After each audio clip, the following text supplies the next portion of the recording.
Professor Ko, I'm Kenneth Chiu.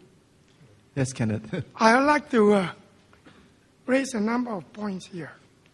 Firstly, Dr. Thio had mentioned earlier about the paid-up capital of $99 million. That comes under the purview of the PEC, under Article 19.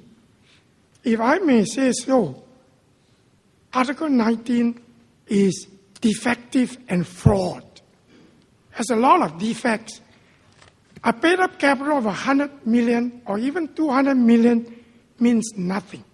It could well be a bankrupt company if its liability exceeds its assets.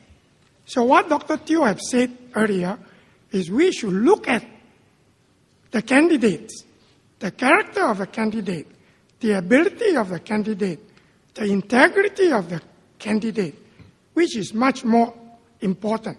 And foremost, to the citizens of Singapore now, they are more concerned with the independence of the president, because the president is being elected by the citizens of Singapore and should, and as you all have pointed out, no political affiliation should be above.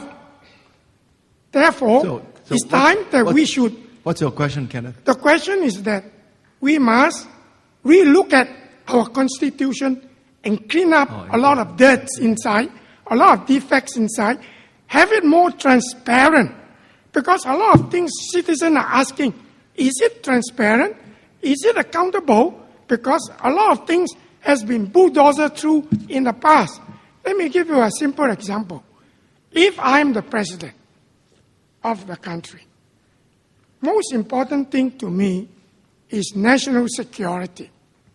Now, if the minister in charge of national security makes a huge boo-boo, in any other country, he would have resigned or he would have been sacked. In some country, he would have committed hirikiri. In our context, nothing was said. Oh, it's not my problem. It is my underlings. I think you're digressing, you know. Can you come back to the point here is this. The president... Come back to your question. Please formulate your question. Okay, the question is this.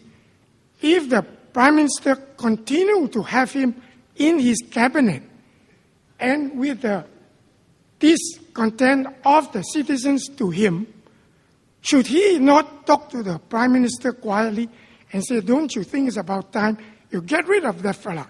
Your moral standing is being questioned. Your leadership is being questioned.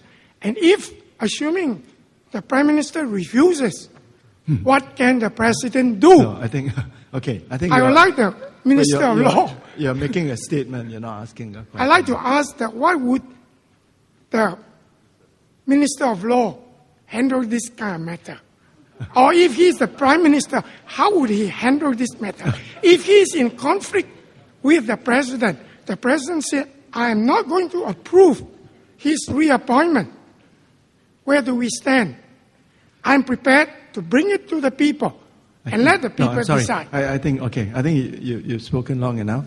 I think that on the PEC, Leanne already said earlier that she is not in favor of the PEC. She would rather we do away with it. Minister Shanmugam has said we need the PEC. But you need to refine some of the defects inside. You want to comment on the criteria? I'm not quite sure what the defects are, to be sure, Mr. Chu, because you talked about integrity, character. Those words appear in Article 19.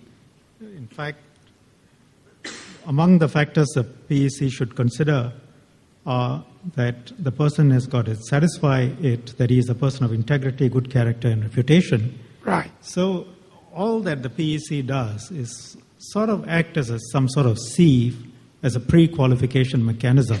Right. And ultimately it is for the people to decide. Right.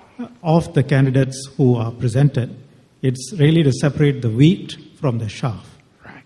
And certain basic qualifications, and then you go on for elections, and it's up to the people to choose rightfully based on what the president can do and who they think can best do what or discharge the duties of the office. As to what the president should do, should there be a minister who he thinks is not up to the mark, we don't know what takes place in the discussions between the Prime Minister and the President, the regular discussions, and there is a good constitutional and conventional reason for it.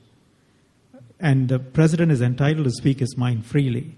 But ultimately, the Prime Minister, for example, among all the appointments that the President has got to approve, he doesn't have to approve the cabinet appointments because those are political appointments. The Prime Minister takes sole responsibility for the cabinet appointments.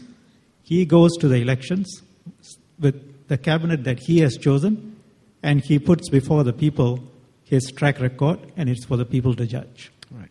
Okay. Thank you. Chairman. Excuse me, sir. Sorry. I think let's give other people a chance. Yes. Can I respond to him? Oh, okay, Leanne. Yeah. I'd just like to respond to make 2 points. If the president is aggrieved over the performance of a certain minister, as Minister said, we don't know what goes on in private. So that's that level. But there's also the level, a more public level within Parliament itself. So don't discount Parliament. As far as the Presidential Elections Committee is concerned, I do believe one way you can improve it is by imposing a legal duty on the PEC to give reasons for its decision. As far as I know, that does not exist now. I think that's not good in a rule of law state. The Chief Justice is accountable because we read his judgments. Right. The Minister for Law is accountable because he stands for elections. Okay. The President as well. I think anyone who exercises public power in Singapore should be subject to some mechanism of accountability. Okay. And I would suggest humbly a duty to give reasons. Okay. So Leanne makes a proposal. This doesn't require a legal amendment. No? It can be done by statute. By agreement. I think that in the interest of transparency, she thinks that the PEC should give reasons for its decisions. In both cases, when they give a COE and cases where they reject a COE. And it shouldn't be one line. Okay.